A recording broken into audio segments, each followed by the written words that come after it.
Welcome to Transformation with Martine. Conquer everything and compromise nothing. This show brings you real, raw, and vulnerable conversations.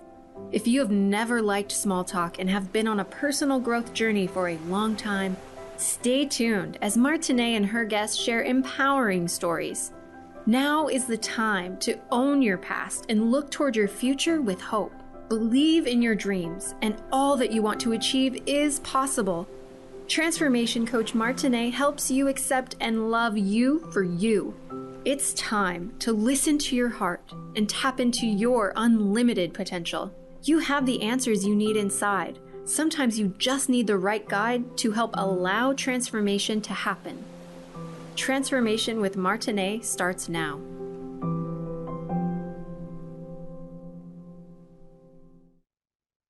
Welcome everyone to Transformation with Martine. This is where we conquer everything and compromise nothing.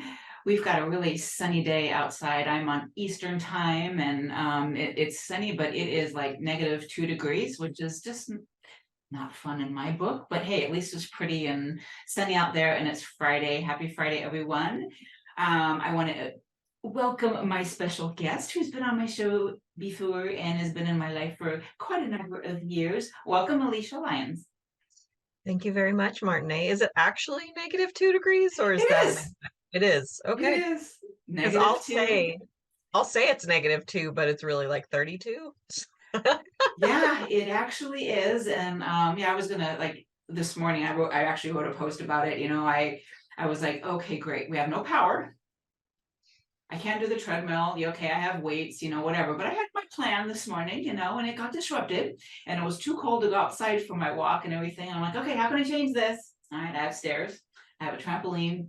I've got weights. Let's just figure it out, So everything can be looked at in a positive light. Like, hey, got nice sunshiny out there and it's cold as you know what, but I can see the sun. That makes me happy.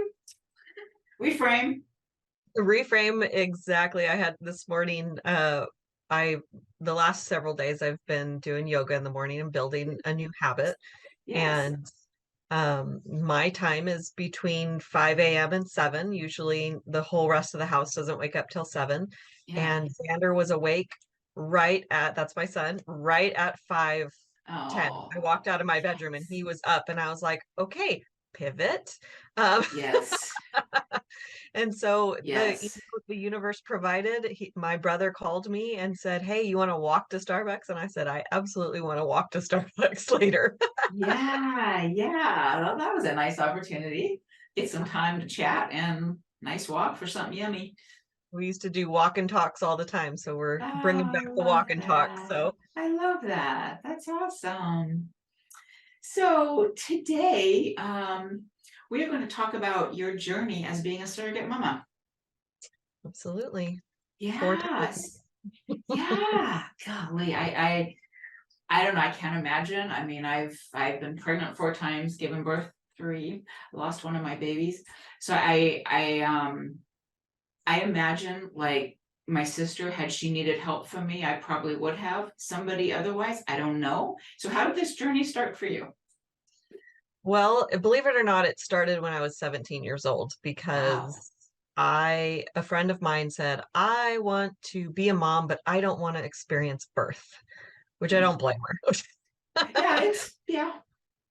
And then at the time I said, I want to experience being pregnant, but I don't want to be a mom. So I'll have a baby for you. Like, before I was 17 years old. I didn't even know what the word was.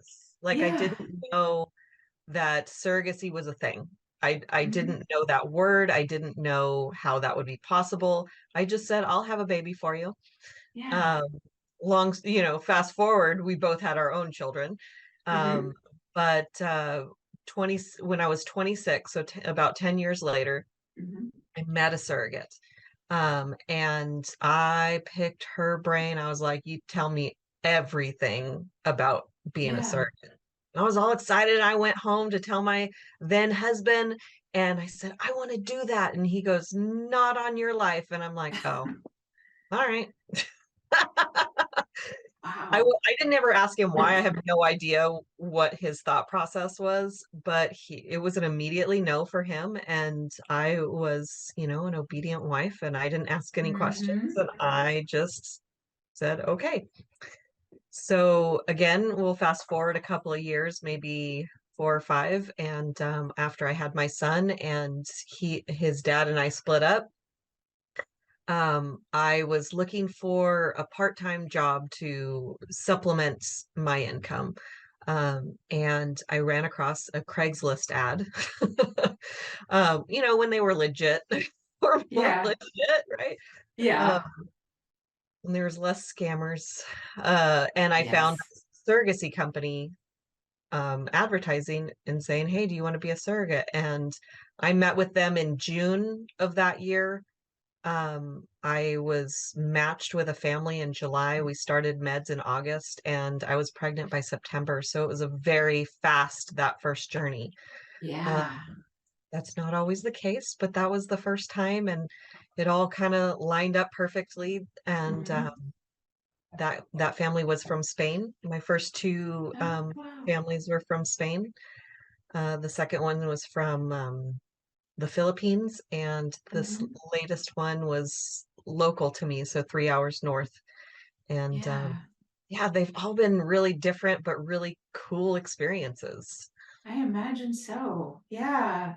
I am curious though, especially knowing you, and of course we all change and pivot through the years, but how could you not ask him why, your ex-husband? Because I changed a lot. Yeah.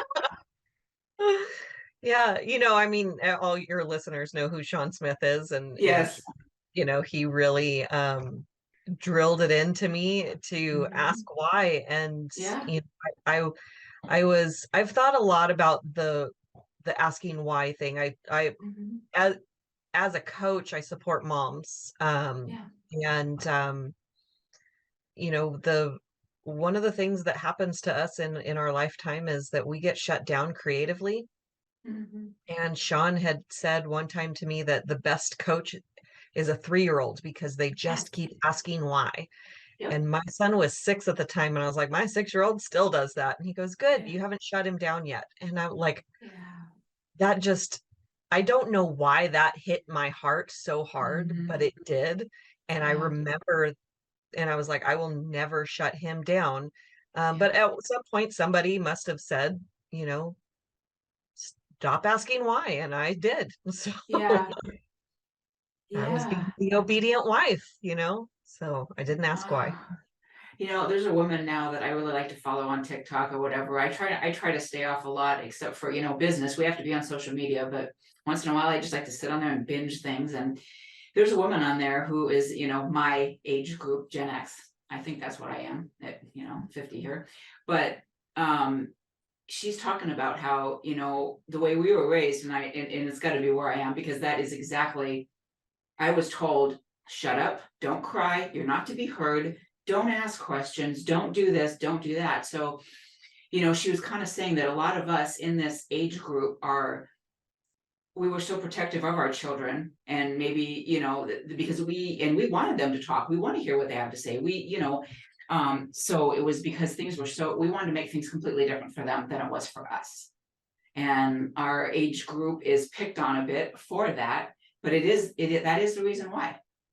It's because we were told that we didn't have no emotions, none of it's allowed. We don't want to hear you. Just go away. Don't cry. All that. Yeah. And So, I didn't have a conscious thought that I was not going to shut my son down. Like, that was mhm, absolutely not a conscious thing. It was yeah, very much a happy accident. yeah, But he's a very curious kid, and he just, if he asks me a question I don't know the answer to, I say that's a Google question, and we Google mhm, it, you yeah, know. So that's just, like I said, it was a happy accident, but it's something that I'm proud of and that I encourage other parents to encourage their kids to do. yeah, yeah. And just to step back a little bit again, curious also, did Xander come before or after you just wanted to be a surrogate? I know not 17 years old, but after being married and stuff. Yeah, he came after. I wouldn't have most likely I wouldn't have been able to do it. Typically, they want you to have had a child and Oh, okay. be raising that child. So that standard is, so I know a surrogate, the one that whose brain I picked. She wasn't raising her child. She had given up the child for adoption. So she's still qualified as a surrogate. But if you've had your, kids taken away from, by Child Protective Services or whatnot, then you're not a candidate who could be a surrogate. But my son, I had never been pregnant at that time. I was like, I just want to do this. This is awesome. Yeah.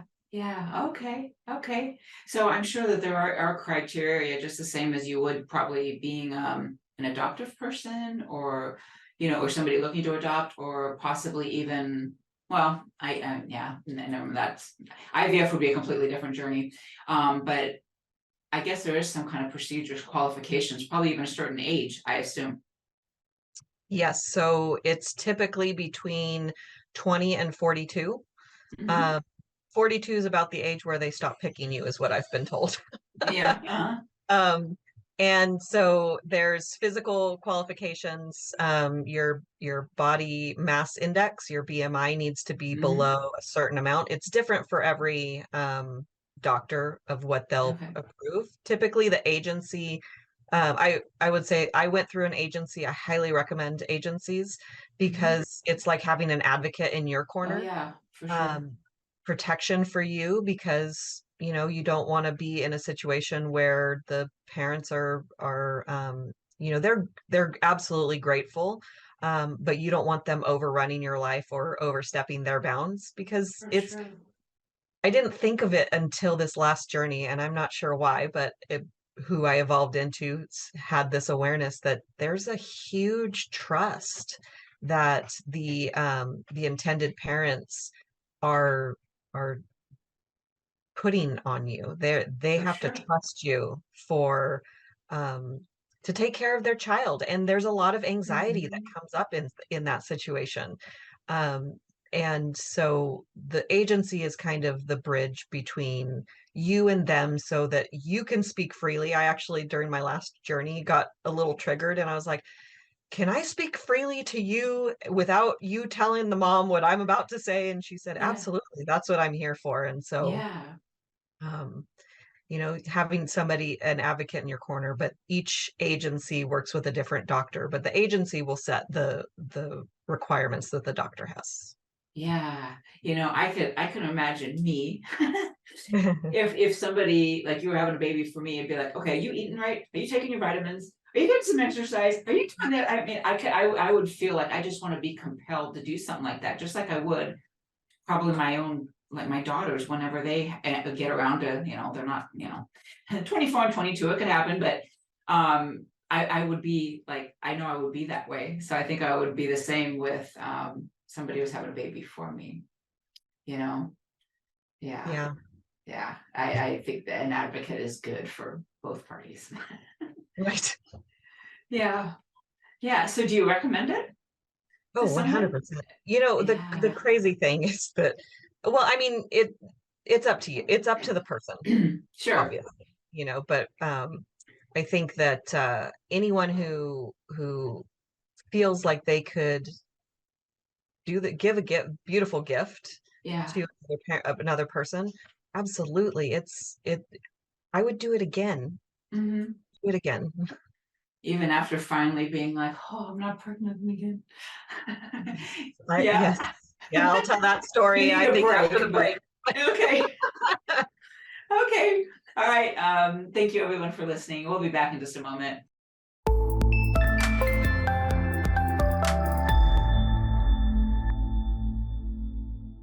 Welcome back, everyone, to Transformation with Martine, where we conquer everything and compromise nothing. My guest today is Alysia Lyons, and we are talking about surrogacy. This woman has done it 4 times, I can't imagine. And she is, I can say this because she's my friend, she's a little nuts, because even though she just gave birth to twins, she could do it again. So yeah, why don't you explain that one? Yeah, so 4 times and 5 babies that are not mine. Yes. Yeah, so 6 babies total, 5 pregnancies total.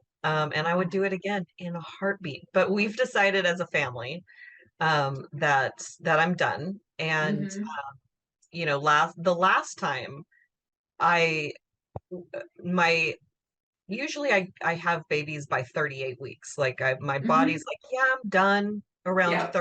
30 weeks, and Yeah. doctors keep them in for a little bit longer. But my Yeah. body's like, I'm done at 38 weeks. Mhm. And this last, the one before the twins, the Mhm. surrogacy number 3, was I went to 39. I was almost at 40. I was like 3 days short of 40 weeks. And I was so done by 38 weeks. I Mhm. was like, get this baby out of me. I am done. I do not want to do this again. I'm never doing Yeah. this again. How come I even decided to do this again in the first place? Like all the head talk, right? Yeah. And, um, and I was like, I'm done. I'm never doing it again. I think like 3 days postpartum, the mom asked if I would have another baby for her. And I was like, heck yeah, I'll do it again. That sounds awesome. Oh, So, dang. yeah, but with twins, I was terrified from the minute that they said twins. So I could say that. I can say this now that the mom, I'm not carrying them anymore, and the mom's not going to hear me, say this while I'm pregnant with her babies. And Yeah. I maintained pretty chill. I mean, she probably knew I was freaking out about it, but I didn't ever say, oh my gosh, I would never have signed up for twins. Yeah. Um, but I never would have signed up for twins, even though on my paperwork I said that twins would be okay. Because when you become a Yeah. surrogate, they basically have you fill out like a dating profile so that they can match you with a Yeah. family who's, in alignment with what you want and what they want, and their beliefs and your beliefs. Yeah. Um, and so I always said I was fine with twins, and I really was fine with twins. We transferred, in theory, we Mhm. transferred 2 embryos the first time, and every other time they've only transferred 1 embryo. And the first family was okay with twins.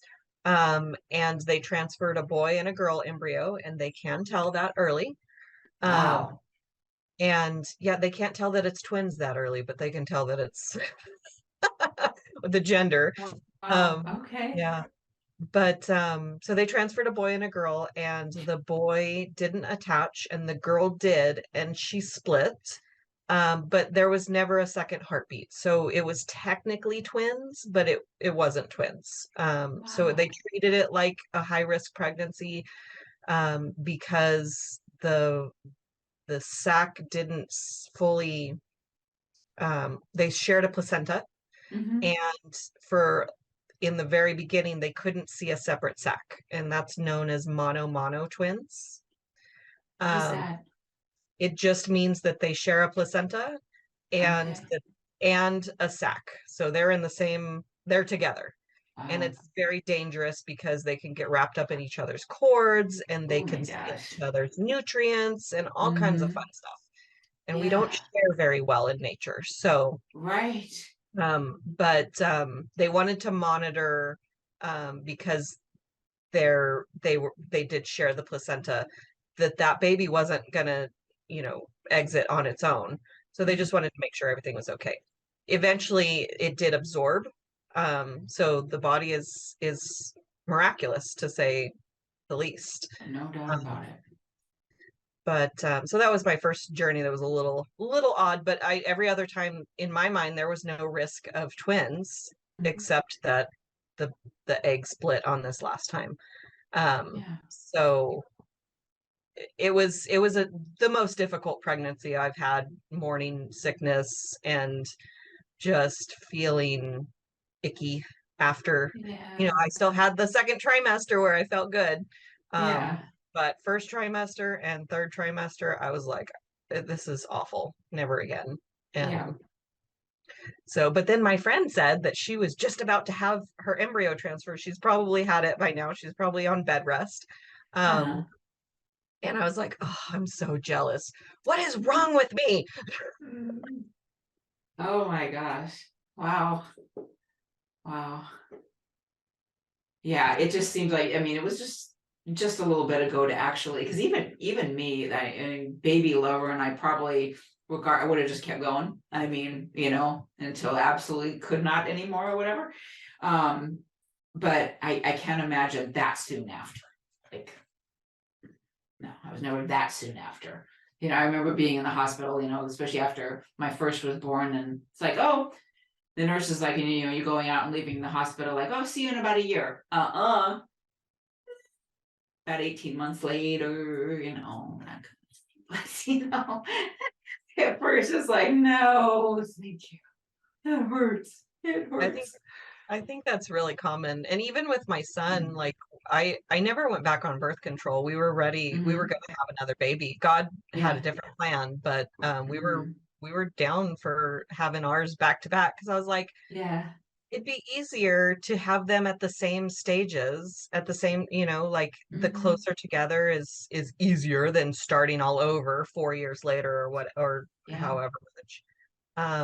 So I was always ready to have another one when another one popped in or popped out. Yeah. Yeah. Yeah, Yeah. well, I get that. I know that when I lost my last one, it was a boy, and it would have been my two girls together and my two boys together. That was the plan, but not God's plan, like you said, and that's okay, you know. But yeah, yeah. So yeah, I know you're writing a book about your babies, your Yeah. journey. Tell us about that. So my goal is I hear a lot, a couple of things, but the first thing I hear is, oh, I could never do that, or oh, I've thought about being a surrogate. Mm-hmm. And of all the people who have thought about it, I I want to know why haven't you made a decision about it? Like, Mm-hmm. it's cool. That's great. Think if you've thought about it, do you want to do it or not?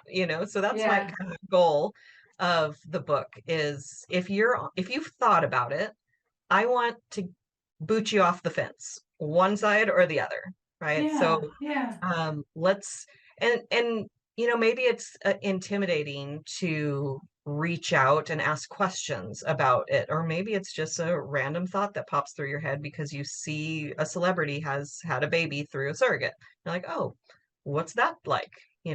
So I want to Yeah. answer the question of what's that like, and is this something that you could see yourself doing? So I get a lot of questions Mm-hmm. about what it's like to be a surrogate. What are the Yeah. requirements? What do they pay you? What's your relationship like? How could you give up a baby? Stuff like that. Right. Um, and Right. so I want to answer those questions, and that's kind of the format of the book is answering the questions, kind of like what we're doing now. Yeah. Okay.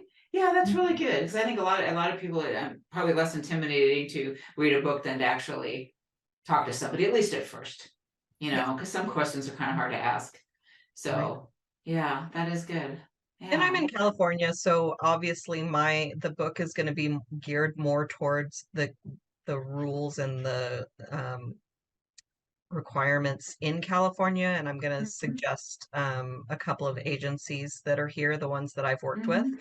Yeah. Um, and so if somebody is reading it from another state, which I imagine that'll happen, they'll want to look into their own requirements in their state. And every state is a little bit different. To my knowledge, I believe the last time I looked, Utah doesn't allow it. And I think Oh. that even I think Washington is another state that doesn't allow it. Oh. Um, Canada, you can't get paid to be a surrogate. So, there's different rules in different Mm. places, depending on where you're at. And there's other countries also where you're not allowed to be a surrogate at all. Um, I believe China is probably one of them. But I'm not going to go into all those details Mm-hmm. because everything's going to change by the time, in several years things are changing. Michigan For actually sure. has a really weird law that I'm not 100% sure what it is, but there was a family that had a baby by a surrogate and they had to adopt their own baby because the baby was born before the paperwork was done. Oh my and I gosh. believe it was twins. And so there's an article where the parents, it took 2 years for them to Oh adopt my their own gosh. children. Yeah. Wow.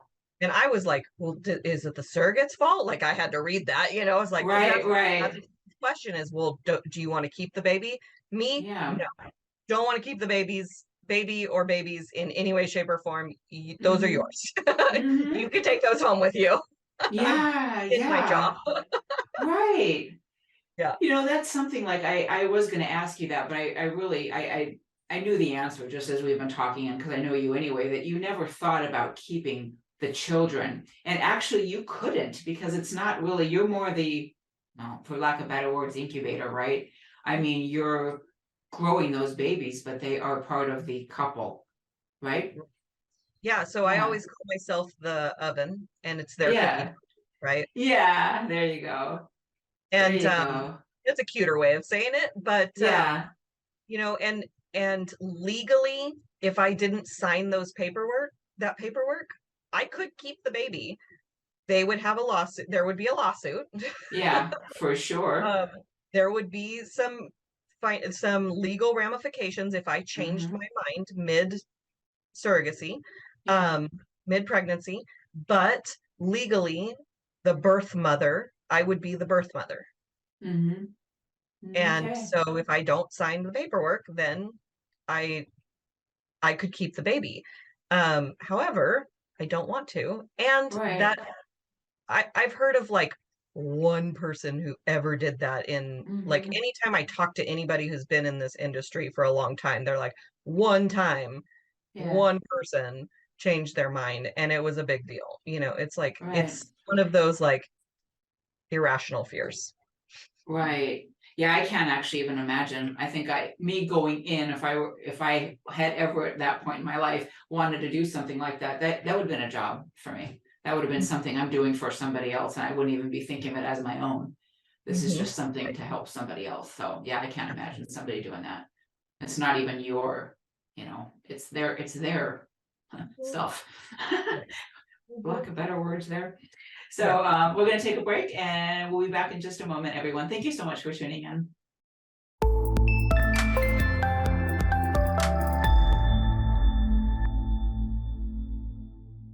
Welcome back, everyone, to Transformation with Martine, where we conquer everything and compromise nothing. My guest today is Alysia Lyons, and we're talking about surrogacy.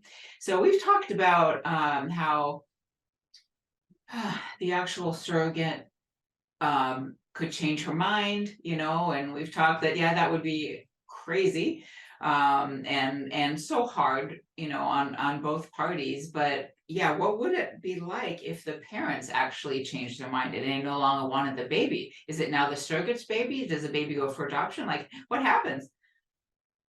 Yeah, so the likelihood that that's going to happen is very slim to none because Yeah. this really isn't a process of like I'm going to a restaurant and I'm going to look at the menu real quick and pick something to Yeah. eat and then it comes and I've changed my mind. Like Hmm. this is a process that parents have intended parents is what they're called when they're going Hmm. through the journey. These intended parents have spent years in this process. Like Hmm. Yeah. most of the time, they've gone through infertility. Most of the time, they have saved money for years and years and years. Hmm. Hmm. Most of the time, they've tried IVF first on their own, um, Hmm. which has its own expenses, and then finding an agency and finding a Yeah. surrogate, and it's a very emotional journey that they've been on that the likelihood that they're going to change their mind is so slim, um, Hmm. that when I got that question, I got a little heated while I was writing the answer to it in my book. Um, Yeah. that'll probably get edited out, but um, I did ask the owner of the agency of this last journey if that's ever happened, or what happens. And she said it's only happened in her, 17, 18 years of experience one time. And I said, well, what happens to the baby then? And she said it would just like if you got pregnant inside your marriage and you didn't want the baby, and um, it would go up for adoption. And so the one time that it happened in this lady's experience, the couple was going through a divorce. So that makes sort of sense. It doesn't make sense to me as a Not to mom. me, it doesn't. Yeah. No. Especially with if I had gone through all of that journey and then we got divorced, while my surrogate was pregnant, I would still want that baby. Yeah. I mean, my son's dad and I split up. I still wanted my son. Like Yeah. the I can't imagine a scenario where I would feel like, yeah, I don't want that baby. But in Yeah. this family, they just neither parent wanted the baby, and so the baby went up for adoption. Wow.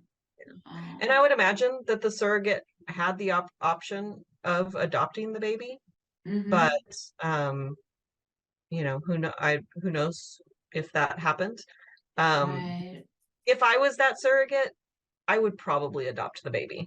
That would, that's probably the only situation where I would want to keep the baby is if it was going to go for adoption. Right. Right. Yeah. Gosh. And I there's imagine that. contingencies even if the parents pass away. Oh There's yeah. very few Gosh. situations where the surrogate would end up with the baby. And 100% of the time it would be the surrogate's choice. And so if the parents were to pass during the pregnancy, they appoint a guardian in the legal paperwork before the surrogate's even pregnant. So if I was the intended parent and I wanted Martine to be my, in religious terms, you would call it the godparent, Yeah. and then I would name you the godparent. And if I passed while the surrogate was pregnant with my baby, then Martine would become a mom again. Yeah. Yeah. Yeah. Gosh. Yeah, you never know. Accidents, I mean, things happen. You never know when your time's up anyway. So all those things have to be planned for. Yeah, even in a case like that. And smarter people than me have thought it all out. But yeah, well, we're learning every day, right? Especially when it's like that's our niche or whatever it is that we are so fascinated with or want to learn about. It's like we're gonna research every single part, to to make sure we know what we're talking to share, to even know ourselves or to share with others or whatever. Yeah, yeah. So if someone, like, you're writing a book for somebody, but if someone would just like, are you open to talking to people, like, somebody's thinking about it, just like, hey, what do you think? Yeah, are you open to conversations? And oh yeah, I mean, I talk to people anytime that I say that I've been a surrogate. The interest is sparked, right? yeah. So whether or not they ask me the questions, there's an interest, and so I answer questions just about every time that I bring it up, which so I don't always bring it up because I don't always have the capacity for the conversation in that moment. But anybody that's listening to this podcast, if they wanted to reach out and ask me about surrogacy, I would talk about it. I can talk about it all day long. I don't always have the space in my calendar to talk about it all day long. Yeah. I don't ever get bored of the conversation, especially if you're somebody who's thinking about it and wants to know if it's right for you. I'm also a coach. I can walk you through I could coach you through it if it Absolutely. is really something that's in alignment with you. Yeah. Yeah. And that's what's important, our values, our whole life path, which changes all the time. Everything has to be in alignment, things have to feel right, things have to feel good, things have to feel right in your whole being to be, to be right. So yeah. So when we decided as a family that I wasn't going to do it again, that conversation kind of started while I was pregnant, because I know that I'm very easily talked back into it. Yeah. God knew what he was doing when he made women forget what it's like being pregnant and giving birth. Like he knew. I also believe that he gives you a really good first one to trick you into having a second one. I agree with that 100%. And the second one is usually not as easy as the first. That's my story. So, I mean, my son was like the perfect kid. He cried when he was hungry, he cried when he was tired, and he cried when he needed changed. And that was it. And he was so good. And I know that the baby that I didn't have would have not been so cool. Oh God, that is so true, because it is. The first one generally is super easy, and after that, like, oh my God. Yeah. What was I thinking? Yeah, and so when, like I said, God knew what he was doing. So we started talking about it while I was in the mode of I don't want to do this again. Yes.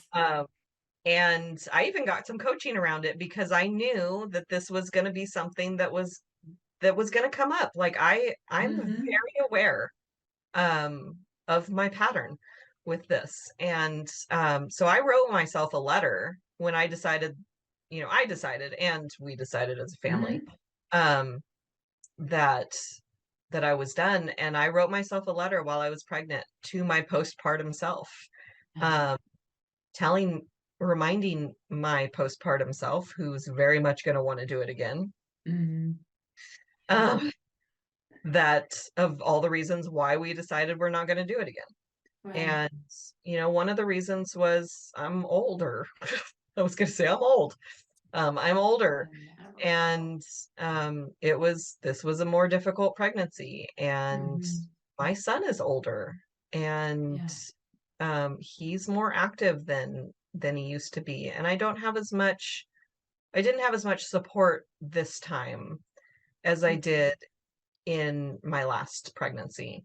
I had a friend that was a second mom to Xander, and she's passed on now. And so I don't have her. And my mother-in-law is very much a grandmother to my son, and she had some stuff going on in her life that she wasn't able to support me like I had kind of anticipated. Right.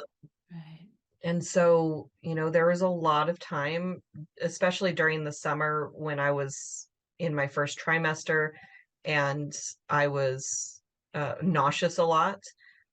My solution to the nausea was to sleep. And so I slept a lot, and my son ended up in day-night reversal because I wasn't around to tell him to go to bed, and neither was school. And so he ended up being, one day I walked out of my bedroom and he's like, "Hi, Mom." I wake up at 5 a.m. and I walked out of my room and he was like, "Hi, Mom." And I'm like, did you stay up all night? Yeah. Oh yeah. That hurt my little mommy heart. Yeah. Oh gosh. We do the best we can, there's some things I kind of look back on, like, I wish I would have done that differently or whatever, but we do the best we can with what we got. Right. Yeah. Yeah, I could see that as definitely something that you just need to think about, because he is getting older now, and as he starts to, I know he's not a teen yet, but in a few years he will be, and he's really going to need the support then. Yeah. And I would miss some of those years of where he still wants to be around me. I would miss some of that time. Yeah. Yeah, it does shift right around 11, 12 is when it kind of starts to shift. Yeah. Yeah. But I do have one. I mean, and obviously mine are grown, but 22 years old and she's still very fiddly. So you just never know. They're all different. Yeah. Yeah. So we'll be right back, everyone, to give you some final thoughts and all that good stuff. See you in a few.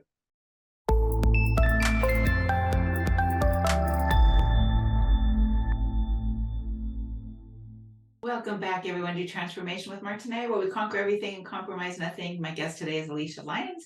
We've been talking about surrogacy and the pros, and well, this seems to be mostly pro for sure. Things can go wrong, but overall, it seems to be quite a good journey, Alysia. I just absolutely. I mean, the cons have been mostly temporary and all like pregnancy related.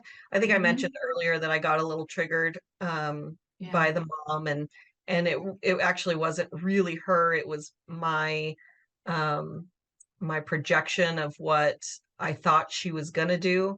I was in a when I say a minor fender bender, I mean a minor fender bender.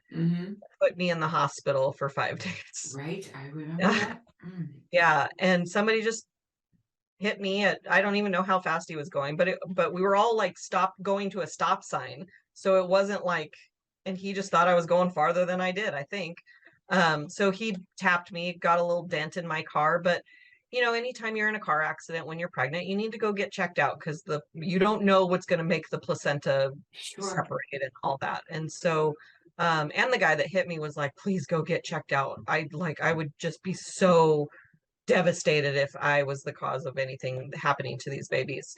And so I went and got checked out, and I didn't get to go home for 5 days. And the day 4, I thought that the mom was going to ask the doctor to keep me for the remainder of the pregnancy, just based on her anxiety level. Right. And I asked the lady from the agency, does she, I was like, I can speak freely, right? You're not going to tell her. She doesn't have the right to do that, right? Like, she doesn't, how much power does she have over me going home? Yeah.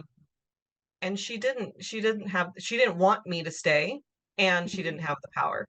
And my concern was not, am I going to have to stay? It was, am I going to have to stay because she's scared?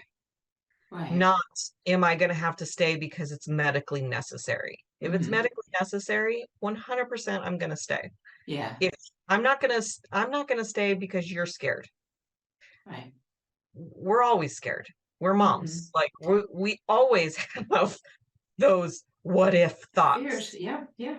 But I'm not going to stay away from my kid because my kid couldn't even visit me in the hospital. It was awful. I'm not going to stay away from my son because you're scared. I'm sorry. Right. Like that medically necessary, 100% I'm going to stay. But otherwise, yeah. Well, that totally makes sense. Yeah.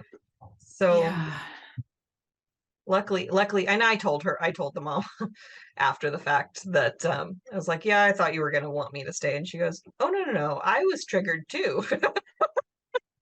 Because she was getting different information from me than she was getting from the doctors, even though I was repeating exactly what the doctors would say to me. Then somebody else would come back and say something different. And she was like, I need to come down there so I can look people in the whites of their eyeballs. Right. And they can see the whites of mine. So they know that I'm a human that is worried about those babies. Right. Yeah. So were you guys in communication, or was it the agency that was like your go-between all the time? Or did you actually talk to mom? Oh, I talked to her all the time. Oh, yeah. Okay. I think I actually talked to her more than I talked to the agency. The agency would check in with me every once in a while, and I would check in with them once in a while. But for the most part, the communication between mom and surrogate, or and intended mom, between surrogate mom and intended mom, is up to the parties. So that's part of the dating profile, as I like to call it, the match profile, because the everybody's a little bit different, and how much communication that the parents want and the surrogate wants is going to be different. And I always kind of leaned towards whatever you want is fine with me. Mhm. That I evolved that as time went on, because as I got to experience different styles of intended parent, I Mhm. learned more of what I wanted. And so I told him, I'll communicate with you as much as you want to communicate. And after the fact, the relationship that we have is also up to you. But if you say you want to hang out with me, and you want me to be part of your life and their life after the fact, and you want to keep in touch, and that changes for you, I just want a courtesy and Yeah. to let you know. Mhm. Uh, because I've had people say, yeah, I totally want to keep you up to date, and then they change their mind. Right. And one of the moms, the contract said, I'm going to give you updates for a year. Mhm. Um, and then a year came and went, and after the year was over, there was zero communication. Yeah. And I would have appreciated an email saying, we're done. Yeah. Something Right. along those lines. Yeah. Yeah. I can But understand that. yeah, Yeah, for sure. I'm all about the So, communication. oh yeah, that's because we are Alicia and I are both coaches, different types, but we've been in the same world of trainings and everything for years now. And I know that one of the things that I still have trouble with, I guess, that I have to work on a lot is I have trouble when I don't get a response, or if someone ignores me, or if I put myself out there for something and I don't get like oh, I heard you, or something. That is something that always bothers me. Need to, so I get that on the communication. I just think it's respectful, like, oh, gotcha. Or I don't have time to respond to you right now, but gotcha. Just something. That's been a big thing for me. Yeah. Absolutely. And it's Hmm. just it's courtesy, It is. human. I Hmm. just have a kid for you. It's like, Yeah. like, and it's fine that the contract said 1 year, but Hmm. just on your 1 year update, because I got a 1 year update Yeah. of here's her 1 year party. Hmm. Um, and and in that email could have been, it was very nice to know you, Alicia. Thank you so Hmm. much for this baby again, Yeah. and have a nice life. Yeah. Would have been Exactly. fine, Yep. you Yep. know. Yeah. And It's at that closure. right. Nobody Yeah. likes to be ghosted. Exactly. No doubt about it. So we have just about a minute left. What would you like to impart on our guests today, whether it's surrogacy journey or just you as a mom coach? Hmm. There's a lot of people out there that struggle with infertility and want to Mhm. No want to be doubt. parents. Mhm. And there's not a lot of um, surrogates. And Mhm. if there's any kind of tug on your heart and you want to know more about surrogacy, um, please reach out. My book's not done yet, but the first draft is finished. Yeah. Um, and so if you want updates on that, you can find me at AlysiaLyons.com, and my Mhm. name is spelled a little special. So it's Yeah, different. ALSIALYONS.com. Yeah. And it's under the book tab, and you can sign up for updates. And I'll be emailing everybody when it's out. That's awesome. That's awesome. So, well, actually, where else can people find you? I know you just mentioned your website, but where else can people find you just to get a hold of you for support as a mom? Lord knows we need it. Yeah. So I have a link tree. So and the link tree is at Mom Support Coach. And I'm at Mom Support Coach on Instagram, Facebook, um, Twitter. Yeah. So I have a podcast called Imperfect Momming, which is better parenting through self-healing. So if you're a mom and you want to be a better parent and you resonate with that, then hop on over. I'm happy to have you as a listener and happy to talk to anybody that wants to talk. Awesome. Thank you so much, Alysia. It was a fun show, very relaxed, very comfortable, and just easygoing conversation, which is what it's about over here. Real, raw, vulnerable conversations. That's what this show's about. Thank you again, Alysia, and thank you so much, everyone, for listening. 1 p.m. Eastern and 10 a.m. Pacific every Friday. Thank you so much. Thank you for tuning in to Transformation with Martine, real, raw, and vulnerable conversations. Listen or watch live every Friday at 10 a.m. Pacific, 1 p.m. Eastern on transformationtalkradio.com as Martine and her guests have deep, meaningful conversations, sharing empowering stories. Step into your passions and lead with your heart. If you are ready to accept and love you for you, visit martineemmons.com and start allowing transformation to happen today.